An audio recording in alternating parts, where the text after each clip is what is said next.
आज हम पढ़ेंगे साइकोलॉजी। फर्स्ट स्टार्ट करेंगे हम इंट्रोडक्शन ऑफ साइकोलॉजी, यानी कि साइकोलॉजी का इंट्रोडक्शन। साइकोलॉजी होती क्या है? Psychology is the derived from Greek word. Psychology word कहाँ से उत्पन्न हुआ है? ग्रीक वर्ड से, जिसमें साइकी प्लस लॉगस, जिसमें साइकी का मतलब क्या होता है?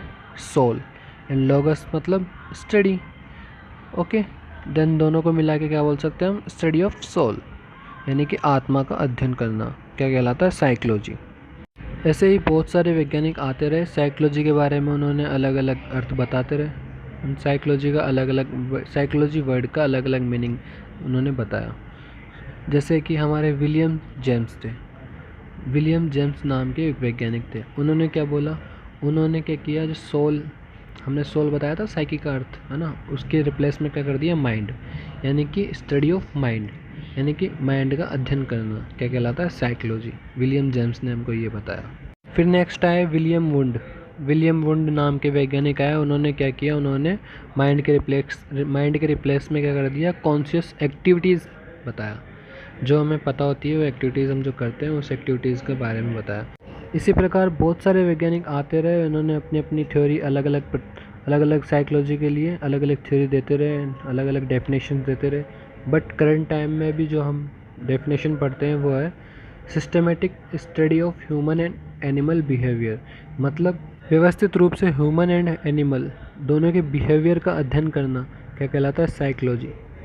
हमने लास्ट में देखा था कि ह्यूमन एंड एनिमल दोनों के बिहेवियर का अध्ययन करना क्या कहलाता है? साइकोलॉजी। तो इसमें बिहेवियर यानी कि उसके व्यवहार को, बिहेवियर को हम कैसे जानेंगे? बिहेवियर के बारे में हम बात करते हैं। बिहेवियर होता क्या है? Any activity in life and behaviour is collecting known as those activities. ऐसे सभी एक्टिविटी जिससे हम क्या करते हैं? बिहेवियर कलेक्ट करते हैं। हमारी लाइफ में होने वाली सभी एक्टिविटी जिससे हम अपने बिहेवियर में चेंज करते हैं। ओके, ये बिहेवियर होता है। अब हम इन एक्टिविटीज़ के बारे में जानेंगे।